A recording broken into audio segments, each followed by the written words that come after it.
ان الحمد للہ والصلاة والسلام علی رسول اللہ اما بعد فاعوذ باللہ من الشیطان الرجیم بسم اللہ الرحمن الرحیم یا ایہا الناس اتقوا ربکم الذی خلقکم من نفس واحدہ وخلق منها زوجها وبث منهما رجالا كثيرا ونساء واتقوا الله الذي تساءلون به والأرحام ان اللہ کان علیکم رقیبا صدق اللہ العظیم رب اشرح لی صدری ویسر لی امری واحلل عقدۃ من لسانی یفقہوا قولی۔ محترم سامعین کرام، خلاصہ مضامین قرآن کے حوالے سے آج ہمارا یہ چوتھا لیکچر ہے، اور اس میں انشاءاللہ ہم سورہ النساء کے مضامین کا احاطہ کرنے کی کوشش کریں گے۔ جیسا کہ اپنے نام سے واضح ہے، اس میں زیادہ تر معاشرتی زندگی سے متعلق ہدایات اور رہنمائی عطا کی گئی ہے۔ پہلی آیت جو میں نے ابھی آپ کے سامنے پڑھی ہے، عام طور پر یہ خطبہ نکاح کے اندر پڑھی جاتی ہے، لیکن اس میں جو اہم سبق ہے ہمیں دیا گیا وہ انسانی مساوات کا ہے کہ مرد اور عورت دونوں برابر کے انسان، دونوں کا خالق اللہ ہے۔ حضرت آدم علیہ السلام کو اللہ نے پیدا کیا اور انہی سے حضرت حوا سلام اللہ علیہا کو پیدا کیا، پھر اللہ ہی کے حکم سے ان کے درمیان رشتہ ازواج قائم ہوا، یعنی میاں بیوی کا رشتہ قائم ہوا، اور ان کے ذریعے سے پھر اللہ تعالیٰ نے مختلف مرد اور عورتیں وہ اٹھائے، یعنی ان کی اولاد جو ہے وہ آگے پوری دنیا کے اندر پھیلی، اور اب نسل انسانی جو ہے وہ اسی طریقے سے آگے بڑھ رہی ہے، اور تمام انسان آدم و حوا کی اولاد ہیں، خواہ ان کی زبان، ان کی نسل اور ان کا جو ہے وہ رنگ اور علاقہ کوئی بھی ہو، تمام انسان، وہ پاکستان کے ہوں یا وہ ہندوستان کے ہوں، وہ سعودی عرب کے ہوں یا وہ چائنا کے ہوں یا امریکہ کے ہوں، دنیا کے کسی بھی خطے میں رہنے والے انسان حضرت آدم و حوا کی نسل میں سے ہیں، تو بحیثیت انسان کے تمام انسان برابر ہیں۔ انسانوں میں بڑی تقسیم ایمان کی بنیاد پر ہے۔ پھر اس کے بعد مرد اور عورت کے حوالے سے جو ایک تقسیم ہے کہ مرد اپنی ذات میں ایک مکمل انسان ہے، عورت اپنی ذات میں ایک مکمل انسان ہے، دونوں کے حقوق ہیں، لیکن ایک نظم کے تحت جب رشتہ قائم ہو جاتا ہے تو پھر وہاں دونوں کا کردار تھوڑا مختلف ہو جاتا ہے، اور اس کی طرف اشارہ آگے چل کر سورہ نساء میں ہی آئے گا کہ جب ایک عورت ایک بیوی کی حیثیت سے زندگی گزارتی ہے تو پھر اس کا طرز عمل کیا ہونا چاہیے۔ اوورال اگر آزاد عورت کی بات کرتے ہیں تو ظاہر ہے کہ اس کے حقوق اپنے ہیں، الگ ہیں، لیکن اگر ایک منکوحہ عورت کہ جو کسی کے نکاح میں آ گئی، اب اس سے ایک کیفیت بدل گئی، ایک صورتحال مختلف ہو گئی، اب عام صورتحال نہیں رہی، اب اس کی حیثیت سے جو اس کی ذمہ داریاں ہیں اور مرد کی جو ذمہ داریاں ہیں ان کا پھر جو ہے وہ تھوڑا مختلف ہے معاملہ۔ تو گویا کہ پہلے رکوع کے اندر خواتین کے حقوق کی بات ہے، یتیموں کے حقوق کی بات ہے، اور پھر یہ کہا گیا کہ خواتین کو نکاح کے موقع پر جو حق مہر طے کیا جاتا ہے وہ خوشی کے ساتھ ادا کیا کرو، اس کو اپنی طبیعت پر گراں محسوس نہ کرو، حق مہر کو خوشی سے ادا کرو اور فراخ دلی کے ساتھ۔ مردوں کو اگرچہ 4 نکاح کرنے کی اجازت دی گئی ہے، لیکن اس کو مشروط کیا ہے کہ وہ تمام کے درمیان انصاف کو قائم رکھ سکیں، تو پھر اگر وہ انصاف قائم نہیں کر رکھتے تو پھر انہیں ایک پر اکتفا جو ہے وہ کرنا ہوگا۔ پھر اسی رکوع کے اندر یتیموں کے مال کی حفاظت کے حوالے سے ہدایت دی گئی ہے کہ یتیم جو ہوتے ہیں تمہارے زیر کفالت، ان کے مال کی حفاظت کرو، اسے غلط طریقے سے کھانے کی کوشش نہ کرو، اور جب وہ بڑے ہو جائیں، میچور ہو جائیں، سمجھدار ہو جائیں تو پھر ان کا مال ان کے حوالے کر دو۔ اور اگر کوئی آدمی یتیم کا مال کھائے گا تو پھر سمجھے کہ وہ اپنے پیٹ میں آگ بھر رہا ہے، اللہ کی ناراضگی اس حد تک۔ اس سے اگلا رکوع جو ہے رکوع نمبر 2، اس میں وراثت کا پورا قانون بیان کیا گیا ہے۔ حضرات، اسلام ہمارا دین، اللہ کا عطا کردہ دین، یہ تمام انسانوں کے حقوق کا ضامن ہے، مرد کے حقوق کا بھی، عورت کے حقوق کا بھی، بیٹی کے حقوق کا بھی، بیٹے کے حقوق کا بھی، شوہر کے حقوق کا بھی، بیوی کے حقوق کا بھی، والد کے حقوق کا بھی اور والدہ کے حقوق کا بھی، بیوہ کے حقوق کا بھی، کلالہ کے حقوق کا بھی۔ کلالہ جس کا کوئی شرعی وارث باقی نہ رہے، نہ کوئی بہن بھائی ہو، نہ والدین باقی ہوں تو، اور نہ اولاد ہو، تو ایسی عورت جو ہے وہ کلالہ کہلاتی ہے۔ یعنی اسلام نے کسی کو بھی اس طرح نہیں چھوڑا کہ اس کا کوئی حق نہیں۔ اور پھر وراثت کے اندر ایک ایک حق متعین کر دیا گیا، بیٹی کا یہ حق ہے، بیٹے کا یہ حق ہے، بیوی کا یہ حق ہے، شوہر کا یہ حق ہے، والد کا یہ حق ہے، والدہ کا یہ حق ہے۔ اب ظاہر ہے کہ تفصیل کے ساتھ یہ ساری باتیں اس خلاصہ قرآن کے اندر بیان نہیں کی جا سکتی، اور اللہ نے اس کو وصیت کیا اور آخر میں کہا کہ یہ فرض ہے کہ جو اللہ نے حق مقرر کر دیے ہیں وہ دو۔ اب اگر کوئی عورت اپنے حق کے حوالے سے آواز اٹھاتی ہے، بعض اوقات ہمیں بڑا برا لگتا ہے، لیکن ہمیں خود اپنے گریبانوں میں تو بھی جھانکنا چاہیے۔ ہم میں سے کتنے ہیں جو خوش دلی کے ساتھ اپنی بیٹیوں کو ان کا جو شرعی حق وراثت کے اندر بنتا ہے وہ دیتے ہیں؟ کتنے بھائی ہیں جو خوشی کے ساتھ اپنی بہنوں کو جو ان کا شرعی حق وراثت کے اندر بنتا ہے وہ دیتے ہیں؟ اور اسی طرح جو والدین کے حقوق مقرر کیے گئے ہیں یا جو دوسرے رشتہ داروں کے حقوق کا ذکر ہے، ایک ایک کا حق بیان کر دیا گیا۔ ہم خود ہیں جو ان کا استحصال کرتے ہیں، اور اگر کوئی آواز اٹھاتا ہے تو ہمیں برا لگتا ہے۔ اور پھر ایک اور بات سمجھ لیجیے، گھر کے اندر جو معاملات ہوتے ہیں نا، کام کاج کے، ہم بسا اوقات یہ سمجھ بیٹھتے ہیں کہ بیوی نہیں ہے، نوکرانی ہے، اور سارے گھر کا کام بس اسی نے کرنا ہے۔ مرد اگر کوئی گھر کا کام کر لے گا تو گویا اس کی کوئی شان میں کمی آ جائے گی۔ کیا ہمیں سیرت النبی صلی اللہ علیہ وسلم سے یہ سبق نہیں ملتا کہ اللہ کے رسول صلی اللہ علیہ وسلم اپنے کپڑے بسا اوقات خود دھو لیتے تھے، اپنے کپڑے بسا اوقات خود مرمت کر لیتے تھے، اپنے جوتے بھی خود مرمت کر لیتے تھے، گھر کی صفائی بھی کبھی کر لیا کرتے تھے؟ اگر ہم گھر کے کام کاج میں خواتین کا ہاتھ بٹا دیتے ہیں تو یہ کوئی اس میں عیب کی کون سی بات ہے؟ اور وہ نوکرانی نہیں ہوتی، وہ بیوی ہے، اور تمہاری ذمہ داری ہے کہ اس کی خدمت کا اور اس کے حقوق کا پورا لحاظ کرے۔ ہاں، عورت کے لیے بھی اجر رکھا ہے اللہ رب العزت نے کہ اگر وہ گھر کے اندر اپنے شوہر کی خدمت کرتی ہے، بیوی بچوں کی ضروریات کا خیال کرتی ہے، تو اس کے لیے اس میں بہت زیادہ اجر و ثواب کی بات ہے۔ لیکن ایسا نہیں ہے کہ جس طرح ہمارے معاشرے کے اندر اوورال اس کا استحصال ہوتا ہے، لوگ زیادتی کا معاملہ کرتے ہیں اور اپنی قوامیت کا جو دھونس ہے وہ جماتے ہیں، اس طرح کی بات نہیں ہے۔ اسلام کی تعلیمات کے اندر بڑا اعتدال ہے، یہ باہم رضامندی کے ساتھ ہی گھر کے معاملات جو ہیں وہ چلتے ہیں۔ اگلا رکوع جو ہے رکوع نمبر 3، اس کے اندر اگر کوئی مرد یا عورت کسی گناہ کا مرتکب ہو جائے، اس میں خاص طور پر بے حیائی، بدکاری، اس کا، تو ابتدائی طور پر جو ہے وہ اس کی سزا تو تھی کہ ان کو گھروں میں بند کر دیا جائے، لیکن بعد میں جو ہے وہ سزا آئی ہے کہ مرد اگر شادی شدہ زنا کا مرتکب ہوتا ہے تو اسے سنسار کیا جائے گا۔ مرد یا عورت اگر شادی شدہ ہے اور وہ زنا کا ارتکاب کرتے ہیں تو انہیں سنسار کیا جائے گا، سٹوننگ کی جائے گی، ٹل ڈیتھ۔ اگر غیر شادی شدہ مرد یا عورت زنا کے مرتکب ہوتے ہیں تو انہیں 100 کوڑے مارے جائیں گے۔ اس کی تفصیل آگے سورہ نور کے اندر آئے گی، لیکن یہاں بھی ان کا ذکر ہے اس لیے کہ ابتدائی سزا جو ہے اس کا ذکر یہاں آیا۔ پھر یہ کہ توبہ کا دروازہ ہر شخص کے لیے کھلا ہے اور ہر وقت کے لیے کھلا ہے۔ اور توبہ قبول کب ہوتی ہے؟ جب انسان سے کوئی گناہ ہو جائے،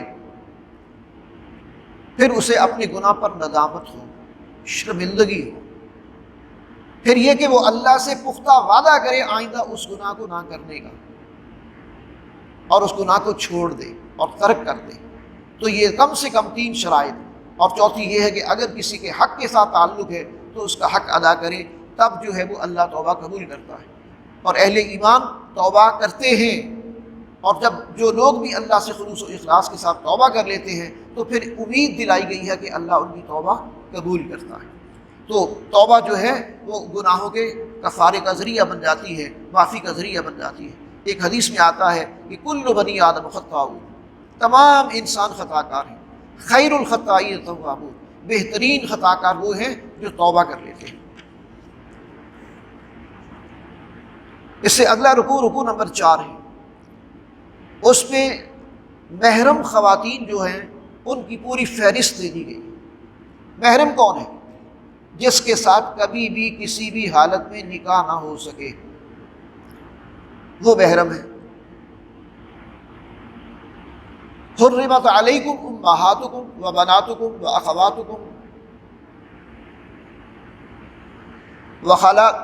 حرمت علیکم امہاتکم و بناتکم و خالاتکم و عماتکم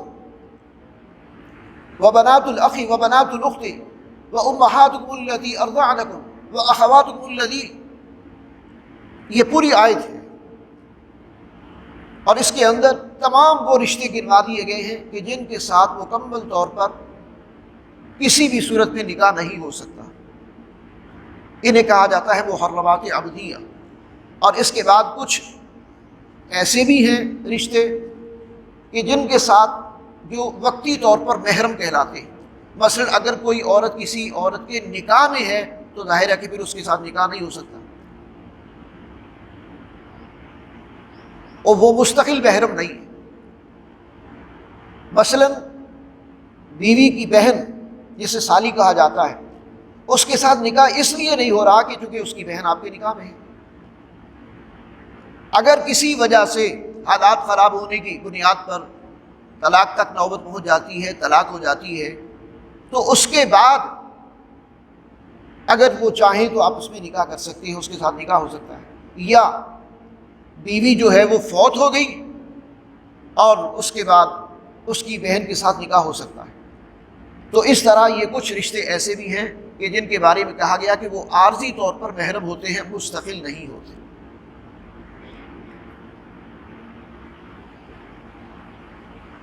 پھر یہ کہ شادی جو ہے وہ گھر بسانے کے لیے کی جاتی ہے۔ شادی جو ہے وہ کوئی وقتی تعلق نہیں ہوتا، کوئی وقتی رشتہ نہیں ہوتا۔ اس لیے انسان یہ مت سوچے کہ بس یہ کوئی عارضی رشتہ اور ناطہ ہے۔ جب بھی انسان شادی کا رشتہ طے کرتا ہے تو اس کے پیش نظر گھر بسانا اور زندگی گزارنا ہے، اپنے کردار کی حفاظت کرنا ہے، اس لیے کہ شادی انسان کے کردار کی محافظ ہے، اس سے انسان بہت حد تک جو ہے وہ گناہوں سے بچ جاتا ہے، عورت اور مرد دونوں کے لیے۔ شریعت کے حوالے سے فرمایا گیا کہ شریعت تمام انسانوں کے لیے ایک نعمت سے کم نہیں ہوتی۔ معاشرہ میں ہر فرد کی جان و مال اور آبرو محفوظ ہو جاتی ہے جب وہ شریعت کے قوانین پر عمل پیرا ہوتا ہے۔ اس لیے آپس میں ایک دوسرے کے مال ناحق جو ہے ناحق طریقے سے نہ کھائے جائیں، اور نہ ہی کسی محترم جان کو قتل کیا جائے۔ ایسا کرنے والوں کے لیے سخت سزا جو ہے وہ اللہ تعالیٰ کی طرف سے ہے۔ پھر اگلا رکوع جو ہے اس میں رکوع نمبر 6، اس میں ایک تو جس رشتے کی طرف یا جس تعلق کی طرف میں نے پہلے احساس دلایا کہ مردوں کی قوامیت، اللہ فرماتے ہیں الرجال قوامون علی النساء، کہ اللہ نے مردوں کو عورتوں پر ایک درجہ فضیلت دی ہے، قوامیت دی ہے۔ وہ کس اعتبار سے؟ وہ جب عورت مرد کے نکاح میں آتی ہے اور بیوی کا کردار ادا کرتی ہے تو پھر ظاہر ہے کہ گھر کا سربراہ تو ایک ہی ہو سکتا ہے، دو نہیں ہو سکتے۔ پھر عورت پر لازم ہے کہ وہ اپنے شوہر کی فرما برداری کرے، اور اگر کبھی وہ حد سے بڑھتی ہے نافرمانی میں تو اس کے لیے پھر تجویز کیا گیا ہے کہ مرد جو ہے وہ اس سے وقتی طور پر اپنا بستر الگ کر سکتا ہے، اس کو پہلے وعد و نصیحت کرے، پھر اس سے اپنا بستر الگ کر سکتا ہے اس کو سمجھانے کے لیے، اور اگر پھر بھی اس کی اصلاح نہ ہو تو اسے کوئی ہلکی پھلکی سزا جو ہے حضور نے فرمایا کہ اگر کسی وقت کوئی سزا دے تو نہ چہرے پر مارے اور نہ اس طرح مارے کہ جس سے کسی ہڈی کے ٹوٹنے کا خطرہ ہو۔ ایسی سزا جو ہے وہ کبھی بھی اپنی بیوی کو نہیں دینی چاہیے۔ رشتے بڑے نازک ہوتے ہیں اور ایک دوسرے کے لیے سیکریفائز کرنا پڑتا ہے، ایک دوسرے کی باتوں کو اور مزاج کو برداشت کرنا پڑتا ہے، تب جا کے گھر آباد ہوتے ہیں۔ اور بالآخر اگر سلجھنے کی کوئی راہ نہ نکلے تو پھر یہ ہے کہ خاندان کے بڑے جو ہوتے ہیں، مرد کے خاندان میں سے ایک اور عورت کے خاندان میں سے ایک، دو حکم مقرر کر لیے جائیں، دونوں کا موقف سنیں، اور وہ دونوں اگر خلوص و اخلاص کے ساتھ کوشش کریں گے تو ان دونوں کے درمیان صلح ہو جائے گی۔ وہ صلح کرانے کا ارادہ کرتے ہو تو ان دونوں کے درمیان صلح کروائی جا سکتی ہے ان کو جو ہے، اور اگر پھر بھی نہ ہو تو پھر اللہ نے راستہ کھلا چھوڑا ہے مرد کے لیے بھی اور عورت کے لیے۔ ہو سکتا ہے اللہ مرد کو اس سے اچھی بیوی دے دے اور عورت کو ہو سکتا ہے اس سے بہتر شوہر دے دے۔ اللہ کے ہاں کسی چیز کی کمی تو نہیں۔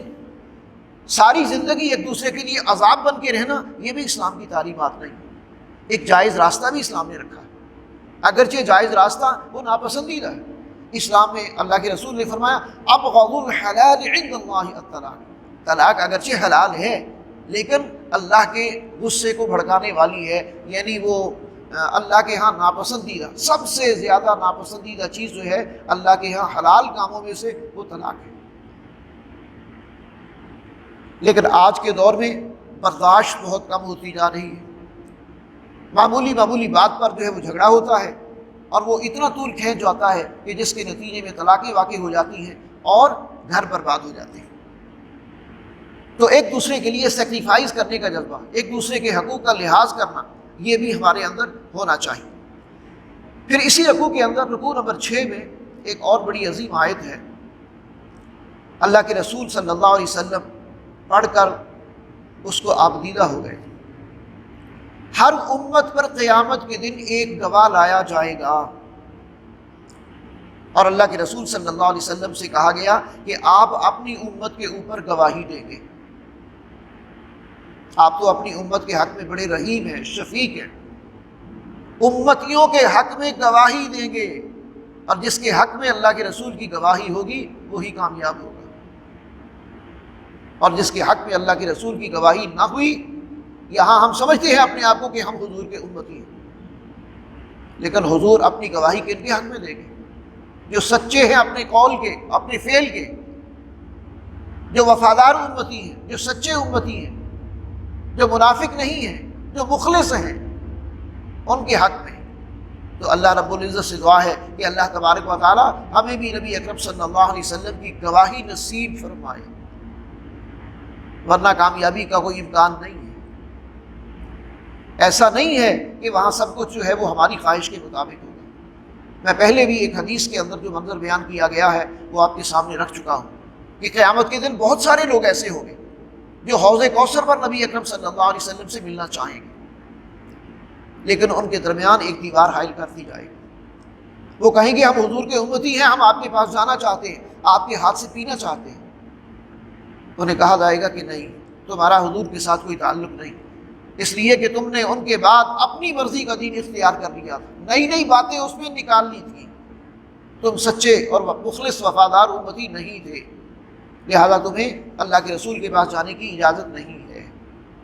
اب مجھے بتائیے، اگر معاذ اللہ ثم معاذ اللہ اگر کسی کے ساتھ یہ معاملہ ہو گیا تو پھر کوئی بچنے کا امکان ہے؟ کوئی کامیابی کی صورت ہے؟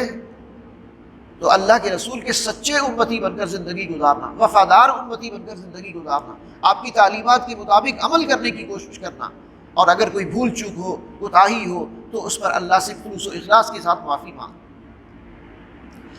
رکوع نمبر 7 کے اندر جو سب سے بڑا گناہ ہے اس کی طرف توجہ دلائی گئی، اور وہ کیا ہے؟ شرک۔ اللہ ہر گناہ معاف فرما دے گا لیکن شرک معاف نہیں کرے گا۔ ان الشرک لظلم عظیم، شرک بہت بڑا ظلم ہے، بہت بڑا ظلم ہے، بہت بڑا ظلم ہے۔ ظلم کیوں؟ اللہ کو اس کے مقام بلند سے ہٹا کر مخلوق میں سے کسی کو اس کے مقام پر فائز کر دیا جاتا ہے نا۔ اللہ کا کوئی حق معاذ اللہ چھین کر جو ہے وہ کسی مخلوق میں سے کسی کو دے دیا جاتا ہے نا۔ تو جب آپ اللہ کا کوئی حق کسی دوسرے کو دے دیں اللہ کا مقام اور مرتبہ، اللہ کی صفات، اللہ کی ذات میں کسی کو شریک مان لے، اللہ کی صفات میں کسی کو شریک مان لے، اللہ کے کاموں میں کسی کو شریک مان لے، اللہ سے مانگتے ہوئے دعا اس میں کسی کو شریک مان لے، اللہ کی عبادت میں کسی کو شریک مان لے، تو یہ بہت بڑا جرم ہے۔ شعوری طور پر کوشش کرنی چاہیے شرک سے بچنے کی، شعوری طور پر، کہ کہیں بھی ایسا نہ ہو جائے، نہ اللہ کی ذات میں کہیں شرک ہو جائے۔ دیکھیں مجموعی طور پر تو اللہ کا جتنا بھی شکر ادا کیا جائے کم ہے کہ ہم مسلمانوں میں جو شرک کی بدترین قسم ہے وہ نہیں ہے، یعنی اللہ کی ذات میں کسی کو شریک ماننا، یہ ہم مسلمانوں میں نہیں ہے۔ باقی معاملات میں بعض لوگوں کے اندر کوتاہیاں ہیں، اللہ کی صفات میں کسی کو شریک مان لینا کہ جیسی صفات اللہ کی ہیں ویسی کسی اللہ کے بندے کی بھی ہے، دعا کے اندر کسی کو شریک مان لینا، عبادت کے اندر کسی کو شریک سمجھ لینا، اللہ کے کاموں میں کسی کو کہ اللہ یہ کرتا ہے فلاں بھی یہ کرتا ہے، فلاں بھی یہ کرتا ہے، یہ شرک ہیں۔ شعوری طور پر ان سے بچنے کی کوشش کرنی چاہیے اور اللہ سے خلوص و اخلاص کے ساتھ توبہ کرنی چاہیے۔ اس سے اگلا رکوع نمبر 7 ہے، 8۔ اس میں ایک اصول دیا گیا ہے، اور وہ اصول کیا ہے کہ کوئی بھی ذمہ داری اگر کسی کو سونپنی ہو تو دیکھنا چاہیے کہ کیا اس کے اندر وہ صلاحیت بھی ہے کہ نہیں۔ اہل لوگوں کو ذمہ داریاں سونپنی چاہیے۔ یا ایھا الذین آمنوا اطیعوا اللہ واطیعوا الرسول واولی الامر منکم فان تنازعتم فی شیء فردوہ الی اللہ والرسول۔ پھر اسی آیت کے اندر یہ حکم دیا گیا کہ اے ایمان والو، اطاعت کرو اللہ کی اور اطاعت کرو اللہ کے رسول کی، اور اطاعت کرو جو تم میں سے صاحب امر ہے۔ اب صاحب امر سے مراد عام طور پر حکمران لیا جاتا ہے، اور اس سے مراد شریعت کا حکم لگانے والے علماء بھی لیے جاتے ہیں، دونوں مراد ہیں۔ صاحب امر حکمران بھی ہیں، اگر ان کا کوئی حکم شریعت کے دین کے مطابق ہے تو اس کو بلا چرا ماننا چاہیے، اور اسی طرح علماء جو شریعت کا حکم لگاتے ہیں، بیان کرتے ہیں، ان کی بات کو بھی ماننا چاہیے، وہ شریعت کو سمجھنے والے ہوتے ہیں، اور ان کی اطاعت کا حکم بھی اللہ اور اس کے رسول کی اطاعت کے ساتھ دیا گیا۔ یا ایھا الذین آمنوا اطیعوا اللہ واطیعوا الرسول واولی الامر منکم فإن تنازعتم فی شیء فردوہ الی اللہ ورسولہ۔ اگر کسی بات میں کوئی آپس میں مسئلہ حل نہ ہو رہا ہو، اختلاف بڑھ گیا ہے، تنازع بڑھ گیا ہے، تو پھر اس معاملے کو اللہ اور اس کے رسول کی طرف لوٹا دو۔ مطلب یہ ہے کہ قرآن و سنت کے اندر اس کا حل تلاش کرو کہ اللہ کے رسول صلی اللہ علیہ وسلم نے اس کا کیا حل بتایا، اللہ کی کتاب میں اس کا کہیں کوئی حل موجود ہے کہ نہیں۔ تب جو ہے وہ جا کر معاملات سیدھے چل سکتے ہیں اور دنیا اور آخرت کی کامیابیاں نصیب ہو سکتی ہیں۔ رکوع نمبر 9 جو ہے، اس میں اطاعت رسول سے گریز، اس کو منافقانہ روش قرار دیا گیا ہے، اور یہ کل بھی میں ذکر کر چکا ہوں کہ بعض لوگوں کا معاملہ یہ ہے کہ وہ اللہ کی اطاعت تو کرنے کے لیے آمادہ ہیں، قرآن پر ایمان رکھتے ہیں اور کہتے ہیں جو قرآن میں ہے بس اس پر ہم عمل کریں گے، لیکن بدبختی یہ ہے کہ وہ حدیث کا انکار کرتے ہیں، سنت کا انکار کرتے ہیں، اور نبی کی ذات کا انکار کرتے ہیں، اور یہ ملحدانہ اور منافقانہ کردار۔ ملحد اس اعتبار سے کہ قرآن ہی حکم دیتا ہے نبی کی اطاعت کا، اطیعوا اللہ واطیعوا الرسول، یہ حکم قرآن ہی دے رہا ہے نا، اللہ ہی کہہ رہا ہے، تو ہم اللہ کی اور اس کے رسول کی اطاعت دونوں کی لازم ہے، واولی الامر کی اطاعت بھی اللہ جو ہے وہ کہہ رہے ہیں، لیکن بعض لوگ جو ہے وہ سنت کا انکار کرتے ہیں، حدیث کا انکار کرتے ہیں، اور کہتے ہیں کہ نہیں بس جو بات قرآن کی ہے ہم وہ مانیں گے، اس کے مطابق ہم عمل کی کوشش کرتے ہیں، باقی ہم سنت اور حدیث جو ہے یہ ہمارے لیے قابل اعتماد نہیں ہے، معاذ اللہ ثم معاذ اللہ۔ یہ انکار رسالت اور انکار سنت کا فتنہ ہے، یہ انکار حدیث کا فتنہ ہے جو کہ ہمارے معاشرے میں بھی ہے۔ بس اوقات اس طرح کے سوالات کلاس کے اندر اسٹوڈنٹس بھی کر دیتے کہ اللہ کے رسول صلی اللہ علیہ وسلم وہ مطلب اس طرح مانتے ہیں کہ جی بس وہ 1450 سال پہلے کی شخصیت ہے، اور ٹھیک ہے اس وقت انہوں نے اپنے معاشرے کے اندر جو بھی اصلاحات تھی وہ نافذ کی، جس طرح سے چاہا ان کی لوگوں کی اصلاح کی، جو حکم دیا۔ آج کے دور میں جب اتنا ایولیوشن ہو چکا ہے، جب اتنی ترقی ہو چکی ہے، جب زندگی کا پورا لائف سٹائل جو ہے وہ بدل گیا ہے، تو اب کیسے ممکن ہے کہ یہ وہ ساری باتیں میں قانون پر عمل کیا جا سکے؟ اس طرح کی باتیں بسا اوقات کلاس کے اندر بھی اسٹوڈنٹس پوچھ لیتے ہیں۔ میں نے کل ذکر کیا تھا کہ دیکھیں نماز میں نماز کا سینکڑوں بار حکم ہے قرآن مجید کے اندر، اور پھر کہا جاتا ہے کہ بتاؤ نماز کیسے پڑھیں۔ اب وہ حدیث اور سنت کے بغیر نماز کو ڈیفائن نہیں کر سکتے، نماز کا پورا سٹرکچر جو ہے وہ حدیث اور سنت کے اندر بیان ہوا ہے۔ حج اس کا پورا سٹرکچر جو ہے، اس کے پورے مناسک جو ہیں وہ ساری حدیث اور سنت کے اندر بیان کیے گئے ہیں۔ اسی طرح اور باقی سارے معاملات، ارکان اسلام پر بھی عمل نہیں ہو سکتا اگر آپ سنت اور حدیث کو جو ہے وہ چھوڑ دیتے ہیں۔ اور پھر نبی تو ماڈل ہوتے ہیں نا اپنے دور کے، لَقَدْ كَانَ لَكُمْ فِي رَسُولِ اللَّهِ أُسْوَةٌ حَسَنَةٌ، قرآن کہہ رہا ہے۔ آپ اس ماڈل کو کیسے فالو کر رہے ہیں؟ اپنی مرضی کے مطابق، اپنی خواہش کے مطابق۔ اللہ کے رسول کی ذات تمہارے لیے بہترین اسوہ ہے، بہترین نمونہ ہے، لیکن تم اپنی مرضی سے جب زندگی گزارو گے تو پھر قدم قدم پر ٹھوکریں کھاؤ گے، اور قدم قدم پر جو ہے وہ تم نئی نئی باتیں ان کا سہارا لو گے، اس کا دین کے ساتھ کوئی تعلق نہیں ہوگا۔ تو اللہ کے رسول کی اطاعت، اس کے بغیر نہ دین سمجھ آ سکتا ہے، نہ یہ کہ دین پر عمل کیا جا سکتا ہے۔ آگے جہاد کے متعلق جو ہے وہ حکم ہے، اور پھر یہ بتایا گیا ہے کہ اللہ کی راہ میں جہاد کرنے والے کبھی ناکام ہوتے ہی نہیں۔ پنجابی کا ایک بڑا اچھا شعر ہے، ہمارے ایک بزرگ ہوا کرتے تھے علی گڑھ کے پڑھے ہوئے، وہ یہ شعر بیان پڑھا کرتے تھے کہ مسلمان دی تے موج ہی موج ہے، مار آیا تے غازی مر گیا شہید، وہ کھا رہ گیا روزہ کھاتا پیتا عید۔ مسلمان کی تو موج ہی موج ہے، وہ جہاد پر گیا بچ کے آ گیا تو وہ غازی ہے، شہید ہو گیا تو اس سے زیادہ اونچی موت کوئی نہیں۔ شہادت کی موت تو وہ ہے جس کے لیے اللہ کے رسول صلی اللہ علیہ وسلم دعائیں کرتے گئے، اللہم ارزقنی شہادۃ فی سبیلک، اللہم انی اسألک شہادۃ فی سبیلک، یہ اللہ کے رسول صلی اللہ علیہ وسلم نے دعائیں کی۔ اور قرآن کہتا ہے کہ وَلَا تَقُولُوا لِمَن يُقْتَلُ فِي سَبِيلِ اللَّهِ أَمْوَاتٌ بَلْ أَحْيَاءٌ وَلَٰكِن لَّا تَشْعُرُونَ، اللہ کے راستے میں جو لوگ مارے جاتے ہیں دین کی سربلندی کے لیے جہاد کرتے ہوئے، انہیں مردہ نہ کہو، وہ زندہ ہیں۔ ہاں تم ان کی زندگی کا شعور نہیں رکھتے، تمہیں کیا پتا کہ ان کو کیسی زندگی اللہ نے دی ہے؟ وہ اللہ کے یہاں کھاتے پیتے ہیں، انہیں رزق دیا جاتا ہے۔ تو اس لیے جو لوگ بھی اللہ کے راستے میں جہاد کرتے ہیں وہ کبھی گھاٹے میں نہیں رہتے۔ یہاں بھی ایک شعر جو ہے وہ لکھا ہوا ہے خلاصہ کے اندر، کہا کہ یہ بازی عشق کی بازی ہے، جو چاہو لگا دو ڈر کیسا، جان مال اپنے آپ کو کھپانا اللہ کے راستے میں، یہ عشق کی بازی ہے۔ جن کو اللہ کے ساتھ عشق ہے، اللہ کے دین کے ساتھ عشق ہے، اللہ کے رسول کے ساتھ عشق ہے، جان دینی کوئی آسان کام ہے؟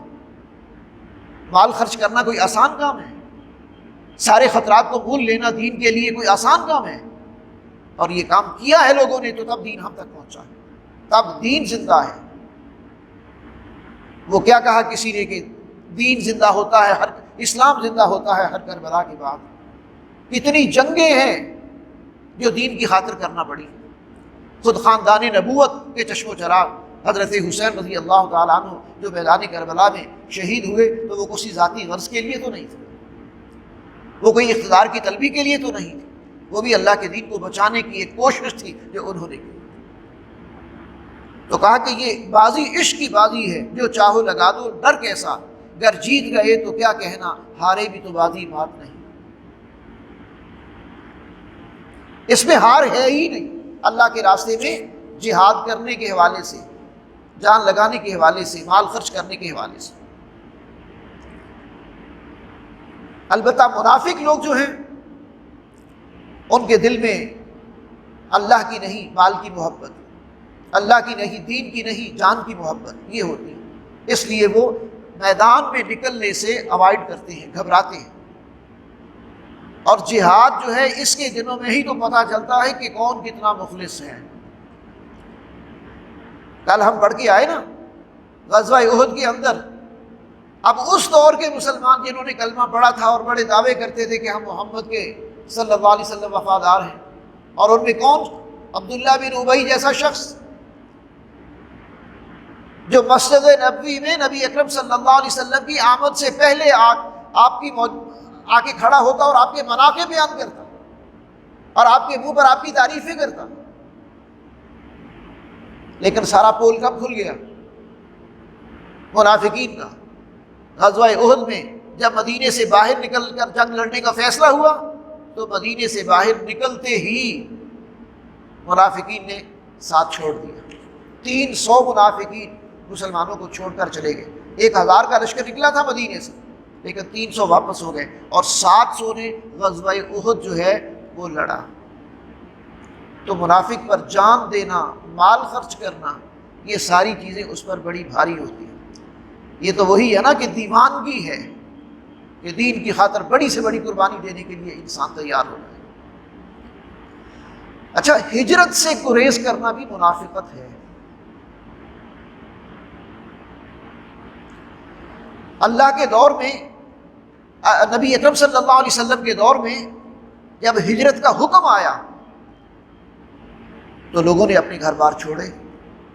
اب مجھے بتائیے، آدمی نے جہاں ساری زندگی گزاری ہو اور وہ کسی ایک علاقے کا آباد کار ہو یا وہاں رہنے والا ہو، مستقل باشندہ ہو، اور اسے صرف یہ کہا جائے کہ یہاں دین پر عمل نہیں ہو رہا اور یہاں ہم دین پر عمل نہیں کر سکتے، صرف اللہ کی رضا حاصل کرنے کے لیے، دین پر عمل کرنے کے لیے کسی ایسے علاقے کی طرف چلیں کہ جہاں ہم اپنی آزاد مرضی کے ساتھ اللہ کے دین پر چل سکیں اور اللہ کے احکامات کو پورا کر سکیں، گھر بار چھوڑ دو۔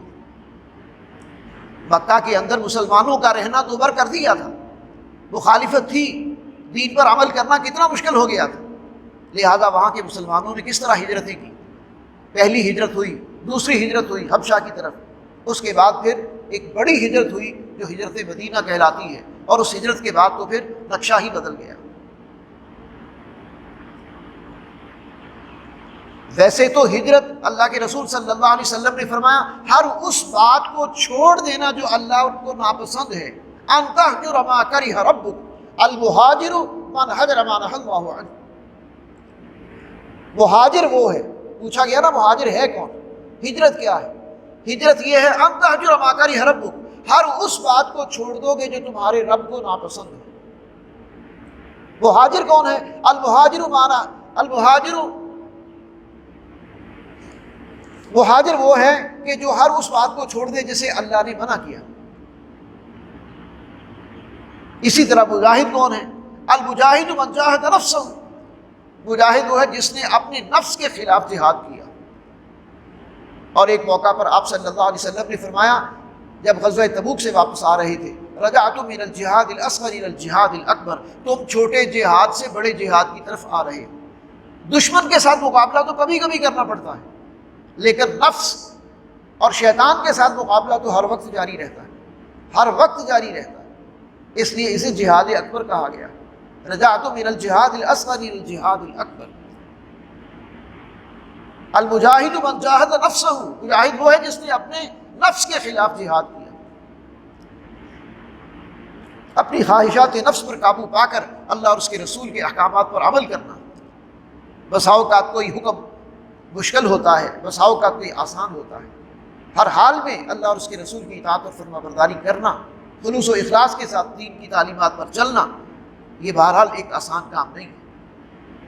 شیطان انسان کے ساتھ ہے اور وہ انسان کو بہکانے کی کوشش کرتا رہتا ہے۔ رکوع نمبر 13 کے اندر کہا گیا کہ جان بوجھ کر کسی ایک انسان کا قتل کرنا بھی یوں ہے کہ جیسے پوری انسانیت کا قتل ہے۔ اللہ کے نزدیک انسان کی جان کی قیمت بڑی زیادہ ہے، بڑی زیادہ ہے۔ اور ناحق قتل کرنے والا، یعنی جس نے ناحق قتل کیا، وہ مستقل طور پر پھر جہنمی ہے۔ قتل عمد اور چیز ہے، اور قتل خطا اور چیز ہے۔ قتل عمد کہتے ہیں ارادتاً کسی کو قتل کرنا، اس پر کوئی معافی نہیں۔ اگر کسی نے ارادتاً کسی کو قتل کیا، جان بوجھ کر کسی کو قتل کیا اور ناحق قتل کیا، وہ مستقل طور پر جہنمی۔ ہاں، قتل خطا جو ہے اس کے اندر قتل کے بدلے میں قتل نہیں کیا جاتا، پھر جو ہے وہ دیت دی جاتی ہے، جو بھی شریعت نے مقرر کی ہے وہ دیت اس کے ورثاء کو جو ہے وہ دینا ہوتی ہے۔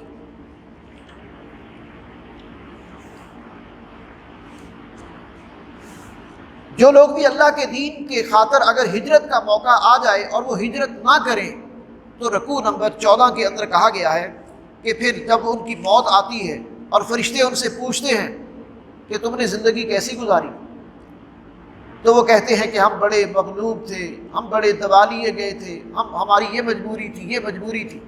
تو فرشتے کہتے ہیں کہ اللہ کی زمین وسیع نہیں تھی؟ اگر تم پر دین پر عمل کرنا مشکل تھا تو تم چھوڑ دیتے اپنے علاقے کو، چھوڑ دیتے۔ اپنا دین بچانا ضروری تھا، اپنی آخرت بچانا ضروری تھی، یا عارضی دنیا کی زندگی اور مفادات جو ہیں بس ان پر اکتفا کرنا اور ان کو جو ہے وہ فوکس کرنا جو ہے وہ تمہارے لیے ضروری تھا؟ تو یہاں فرمایا گیا کہ جو اللہ کی راہ میں ہجرت کرنے سے محروم رہے، فرشتے ان سے پوچھتے ہیں کہ تم کس حال میں تھے؟ وہ کہتے ہیں کہ ہمیں زمین میں مغلوب کر لیا گیا تھا اور ہم پوری طرح اللہ کی بندگی نہیں کر سکتے تھے۔ فرشتے کہتے ہیں کہ تم نے ہجرت کیوں نہیں کی؟ اب تیار ہو جاؤ، تمہارا ٹھکانہ جہنم ہے، جو بہت بری جگہ ہے۔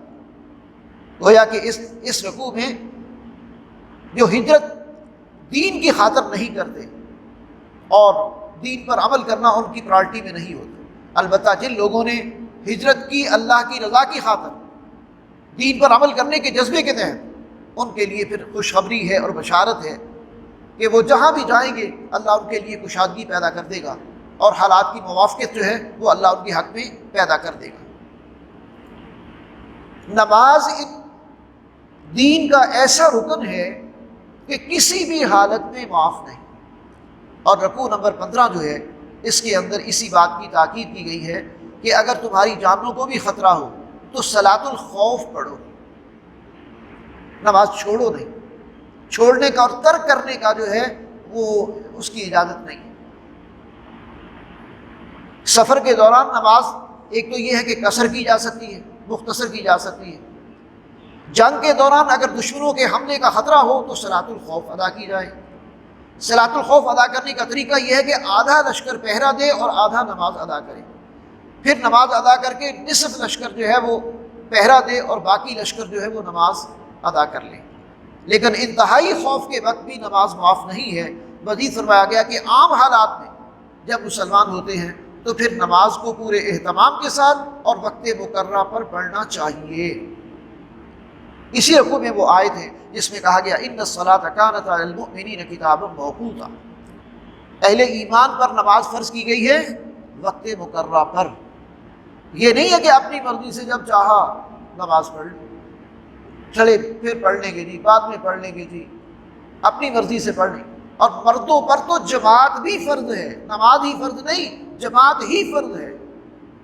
اور اچھے بھلے دیندار لوگ وہ اس بات کا اہتمام نہیں کرتے، بس اپنے لیے جواز تلاش کر لیتے ہیں کہ بس ہم جو ہے ہمارے لیے صبح کی نماز یا عشاء کی نماز مسجد میں آ کر پڑھنا جو ہے وہ مشکل ہے۔ وَارْكَعُوا مَعَ الرَّاكِعِينَ، رکوع کرو رکوع کرنے والوں کے ساتھ۔ ان الصلاۃ کانت علی المؤمنین کتابا موقوتا، نماز اہل ایمان پر فرض کی گئی ہے وقت مقررہ پر ادا کرنے کے حوالے سے، صحیح وقت پر ادا کی جائے۔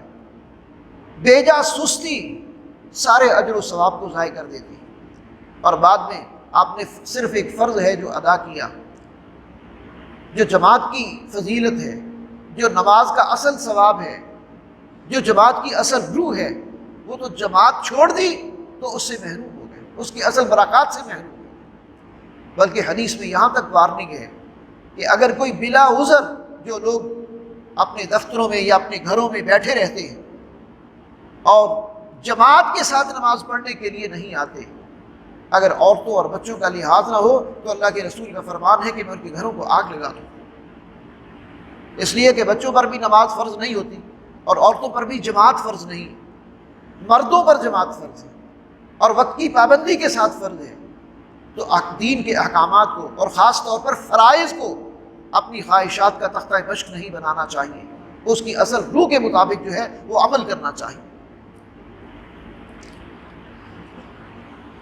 رکوع نمبر 16 کے اندر ارشاد ہے کہ عدل کرو خواہ تمہارا دشمن ہی کیوں نہ ہو۔ اسلام کی پوری تعلیمات کا مرکزی نقطہ عدل ہے، ہر سطح پر عدل۔ جس طرح کہتے ہیں نا، ہر سسٹم جو ہے یا ہر نظام جو ہے اس کا کوئی نہ کوئی مرکزی نقطہ ہوتا ہے۔ وہ کہا جاتا ہے کہ کیپٹلزم کا مرکزی نقطہ، ون پوائنٹ، وہ کیا ہے؟ فریڈم۔ سوشلزم کا مرکزی نقطہ کیا ہے، یا مرکزی اس کا جو ایک نقطہ نظر ہے وہ کیا ہے؟ ایکویلٹی، مساوات۔ اسلام کا جو مرکزی نقطہ ہے وہ ہے جسٹس، انصاف۔ انصاف کرو، خواہ تمہارے والدین ہیں، تمہاری اولاد ہے، تمہارے بھائی بہن ہیں، تمہارے عام رشتہ دار ہیں، ہر ایک کے ساتھ انصاف کرنے کا حکم ہے۔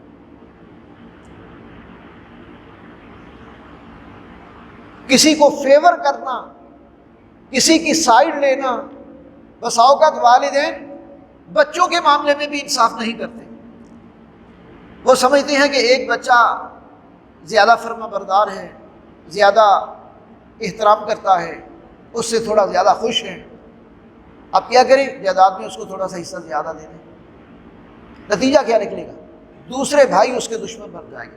بھائیوں کے اندر بردرہڈ، اخوت، بھائی چارہ وہ خطرے میں پڑ جائے گی۔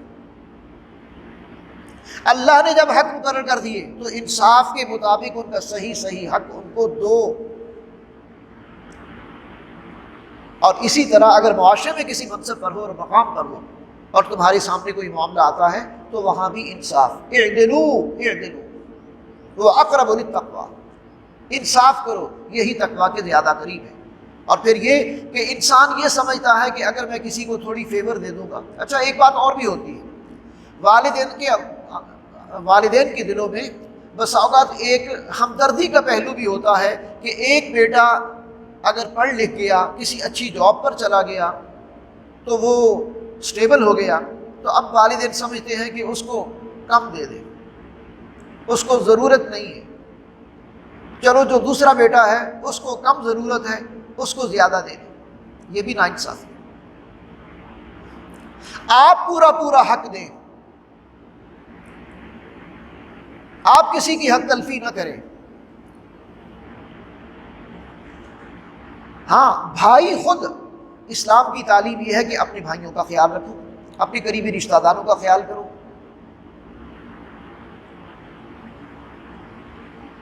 بھائیوں میں سے جو پیچھے رہ گئے ہیں ان کا ہاتھ پکڑو، ان کی مالی مدد کرو، ان کی خدمت کرو۔ دوستوں میں سے، رشتہ داروں میں سے غریب رشتہ داروں کے حقوق ان کا اسلام بتاتا ہے۔ تو جس کے پاس مال ہے اسے کہا گیا ہے کہ وہ ان کا خیال کرے، ان کے حقوق ادا کرے۔ لیکن والدین کو یا جائیداد کی تقسیم میں یا جہاں انصاف کا تقاضا ہے وہاں انصاف ہونا چاہیے، وہاں عدل ہونا چاہیے، وہاں کسی کی سائیڈ نہیں لینی چاہیے کسی بھی اعتبار سے۔ رکوع نمبر 17 جو ہے اس میں اجماع امت کے حوالے سے ایک رہنمائی عطا کی گئی ہے۔ اجماع امت کیا ہے؟ دیکھیں، دین کے بنیادی سورس کیا ہے؟ قرآن، حدیث، اجماع اور قیاس، یہ 4 سورس ہیں دین کے بنیادی۔ یعنی جب بھی تمہارے سامنے کوئی مسئلہ پیش ہو تو اسے سب سے پہلے اللہ کی کتاب میں تلاش کرو، اگر وہاں اس کا حل نہ مل سکے تو نبی کی سنت میں اس کا حل تلاش کرو۔ اگر وہاں بھی اس کا حل نہ مل سکے تو اجماع امت کی طرف رجوع کرو. امت کے علماء، اسکالرز اس مسئلے پر کیا رائے رکھتے ہیں. وہ جو ایشو اس وقت آپ کو درپیش ہے، کسی انڈیویجول کو یا کسی سوسائٹی کا کوئی ایشو ہے یا کسی ملک اور قوم کا کوئی ایشو ہے، اس پر جو ہے وہ اجماع کیا ہے، اس پر میجارٹی علماء جو ہیں ان کی رائے کیا ہے. جو دین کا فہم رکھنے والے، دین کو جاننے والے، دین کو سمجھنے والے لوگ ہیں، ان کی رائے کیا ہے. عافیت اسی میں. اور جو شخص اجماع کے خلاف چلتا ہے، وَمَن يُشَاقِقِ الرَّسُولَ مِن بَعْدِ أَن تَبَيَّنَ لَهُ الْهُدَىٰ وَيَتَّبِعْ غَيْرَ سَبِيلِ الْمُؤْمِنِينَ نُوَلِّهِ مَا تَوَلَّىٰ وَنُصْلِهِ جَهَنَّمَ وَسَاءَتْ مَصِيرًا. جو شخص بھی رسول کی اتباع اور اہل ایمان کا راستہ چھوڑ کر کوئی الگ راہ نکالتا ہے تو پھر ہم اس کو اس کے حوالے کر دیتے ہیں، پھر جہنم اس کا ٹھکانہ. وہ گمراہی میں اتنی دور تک چلا جاتا ہے. تو بعض جو دانشور قسم کے نئے لوگ ہیں، پڑھے لکھے، جدید پڑھے لکھے، ان کو اپنی ذاتی رائے قائم کرنے کا بڑا شوق ہوتا ہے، اور پھر وہ اس پر مصر ہوتے ہیں کہ بس ہماری رائے کو جو ہے وہ مانا جائے، اس کو وزن دیا جائے.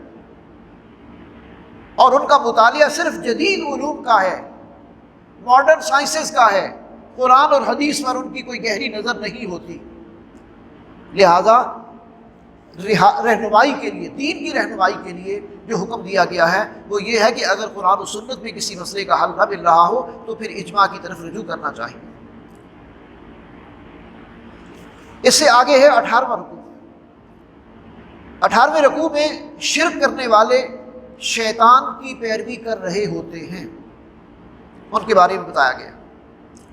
اور اللہ تعالیٰ شرک کو کبھی معاف نہیں کرے گا. شیطان جو ہے وہ اپنے فالوورز کے اندر ایسی امیدیں پیدا کر دیتا ہے کہ جس کے نتیجے میں وہ اللہ کی ذات سے دور ہو جاتے ہیں. اور اللہ کے فیصلے جو ہے وہ انسانوں کی خواہش کے مطابق نہیں ہوتے. اللہ کسی کو دیتا ہے تو اپنی رضا کے ساتھ، اور کسی سے واپس لیتا ہے تو اپنی رضا کے ساتھ. بندہ مومن کا طرز عمل کیا ہونا چاہیے؟ ہر حال میں اللہ کی رضا پر راضی رہنا. اللہ کا کوئی بھی فیصلہ کسی کی خواہشات پر نہیں ہوتا. لیس بامانیکم ولا امانی اہل الکتاب، نہ تمہاری خواہشات پر اور نہ اہل کتاب کی خواہشات پر اللہ جو ہے وہ اپنی کوئی رائے دیتا ہے یا کوئی فیصلہ. مَن یعمل سوءا یجز بہ ولا یجد لہ من دون اللہ ولیا ولا نصیرا. اے مسلمانوں، نہ تو تمہاری خواہشات سے کچھ ہوگا اور نہ اہل کتاب کی خواہشات سے کچھ ہوگا. جس کسی نے برا عمل کیا وہ اس کا بدلہ پالے گا، اور اللہ کے سوا نہ کوئی دوست پائے گا اور نہ کوئی مددگار. نہ اس کا اللہ کے سوا کوئی دوست ہو سکتا ہے، نہ کوئی مددگار ہو سکتا ہے. پھر رکوع نمبر 19 ہے آگے، جس میں پھر آگے کہا گیا کہ خواتین اور یتیموں کے ساتھ حسن سلوک خاص طور پہ جو ہے اس کا اہتمام کیا جائے، اس لیے کہ یہ سورہ نساء ہے. اس میں مختلف مقامات پر، کسی ایک جگہ پر نہیں، مختلف مقامات پر جو ہے وہ خواتین کے حقوق ادا کرنے کی طرف توجہ دلائی گئی ہے، یتیموں کے حقوق ادا کرنے کی طرف توجہ دلائی گئی ہے، کمزوروں کے حقوق ادا کرنے کی طرف توجہ دلائی گئی ہے. تمام معاشرے کے جو لوگ ہیں ہر ایک کے حقوق بیان کیے گئے، والدین کے حقوق بھی، ہمسایوں کے حقوق بھی، مسافر کے حقوق بھی، یہ سارے بیان کیے گئے ہیں اس سورہ مبارکہ کے اندر. ان کا لحاظ کیا جائے. تو فرمایا خواتین اور یتیموں کے ساتھ حسن سلوک کیا جائے، خاص طور پر شوہر بیویوں کے حقوق ادا کریں. البتہ اگر کوئی خاتون محسوس کرے کہ اس کا شوہر اس کی طرف توجہ نہیں دے رہا تو پھر کوئی صلح کی صورت پیدا کر لے. یہ ایک مسئلہ ہے کہ اگر کوئی خاتون یہ محسوس کرے کہ وہ عمر میں بڑی ہو گئی ہے، جسم دھارا ہو گیا ہے، اور اس کے شوہر کو اس کے ساتھ کوئی رغبت نہیں رہی، اور اسے ڈر ہے کہ کہیں وہ مجھے طلاق نہ دے دے، چھوڑ نہ دے، تو کیا کر سکتے ہیں؟ صلح کی کوئی ایسی شکل نکالی جا سکتی ہے. عورت اپنا حق مہر معاف کر سکتی ہے کہ وہ اپنا حق مہر معاف کر دے اور اسے کہے کہ وہ جو ہے وہ اس کے ساتھ نرمی کا معاملہ کرے. یا یہ کہ عورت اپنی باری ہبہ کر سکتی ہے۔ ایک واقعہ سیرت النبی کے اندر بھی ملتا ہے۔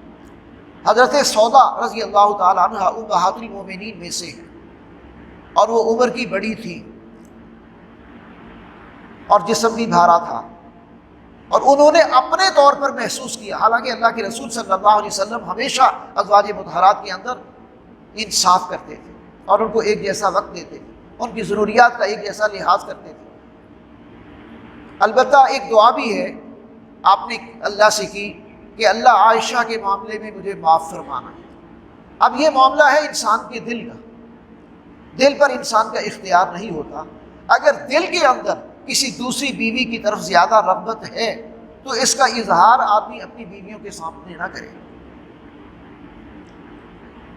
حضرت سودا نے کیا کیا تھا؟ حضرت سودا بنت زمعہ رضی اللہ تعالیٰ عنہ، انہوں نے حضور سے کہا کہ حضور میں اپنے حصے کا وقت یا اپنی باری میں عائشہ کے حق میں ہبہ کرتی ہوں، مجھے اب تقاضا نہیں۔ حالانکہ اس بات کا کوئی امکان نہیں تھا کہ حضور صلی اللہ علیہ وسلم انہیں طلاق دیتے۔ نبی صلی اللہ علیہ وسلم نے کسی بھی زوجہ محترمہ کو طلاق نہیں دی، اس لیے کہ ان کا سٹیٹس جو ہے وہ ماں کا ہے۔ اگر اللہ کے رسول طلاق دیتے کسی عورت کو تو ساری زندگی وہ نکاح نہ کر سکتی۔ اسی لیے حضور صلی اللہ علیہ وسلم کی زندگی کے بعد ازواج مطہرات میں سے جو بھی زندہ تھیں ان میں سے کسی نے نکاح نہیں کیا، اس لیے کہ کوئی امتی زوجہ رسول کے ساتھ جس کا درجہ ماں کا ہے نکاح نہیں کر سکتا۔ تو بہرحال اپنے درمیان کا جو مسئلہ ہے میاں بیوی کے درمیان، وہ کسی بھی کوئی درمیانی راہ نکال کے اس کو اگر حل کرنا چاہیں تو اس کی اجازت دی گئی ہے، اس کو حل کیا جا سکتا ہے۔ آخری رکوع ہے اس پارے کا، اور اس میں منافقین کے بارے میں کہا گیا ہے کہ منافق جہنم کے سب سے نچلے درجے میں ڈالے جائیں گے، اس لیے کہ یہ مارے آستین کے ایسے لوگ ہوتے ہیں جو بظاہر کلمہ گو مسلمان ہیں اور دنیا میں ہم ان کو مسلمان ہی شمار کرتے ہیں، ان کے بارے میں کوئی رائے قائم نہیں کر سکتے۔ آخرت میں ان کا نفاق کھل جائے گا۔ اللہ کے رسول صلی اللہ علیہ وسلم کو تو بذریعہ وہی بتا دیا گیا تھا کہ فلاں فلاں لوگ جو ہیں وہ منافق ہیں، لیکن ہم تو کسی کے بارے میں یہ فتویٰ نہیں قائم کر سکتے۔ کسی کو کلیئر کٹ کہہ دینا کہ تو منافق ہے، یہ بڑی زیادتی کی بات ہے، بڑی زیادتی کی بات ہے، ایسا نہیں کہنا چاہیے۔ تو جو بھی منافق ہیں ان کا کردار بڑا بھیانک ہوتا ہے، وہ دل کے ساتھ خلوص کے ساتھ وہ دین کے اللہ کے رسول کے وفادار نہیں ہوتے، بظاہر کلمہ پڑا ہوا ہوتا ہے، مسلمانوں کی صف میں شامل ہے، مفادات حاصل کرنا پیش نظر ہے اور کچھ نہیں، اور جیسے ہی ان کو کسی دوسری طرف سے کوئی لالچ ملتا ہے تو مسلمانوں کا ساتھ چھوڑ کر ان کی طرف ہو جاتے ہیں، اور بسا اوقات وہ انٹیلیجنس کا کردار جو ہے وہ ادا کر رہے ہوتے ہیں، ایجنٹ کا کردار ادا کر رہے ہوتے ہیں، دشمنوں کو مخبریاں دے رہے ہوتے ہیں، اس لیے وہ سب سے زیادہ خطرناک لوگ ہوتے ہیں۔ تو ان کے بارے میں کہا گیا کہ وہ جہنم کے سب سے نچلے درجے میں ڈالے جائیں گے۔ اللہ تعالیٰ سے دعا ہے کہ اللہ تعالیٰ اس نفاق کے بر سے ہمیں محفوظ رکھے اور ہمیں خلوص و اخلاص کے ساتھ دین کی تعلیمات پر عمل کرنے کی توفیق عطا فرمائے، اور جو کچھ بھی ہمارے اندر کوتاہیاں پائی جاتی ہیں اللہ ہمیں اصلاح کی توفیق دے۔ وآخر دعوانا الحمدللہ رب العالمین۔ ہمارا نصاب الحمدللہ آج کا پورا ہو گیا۔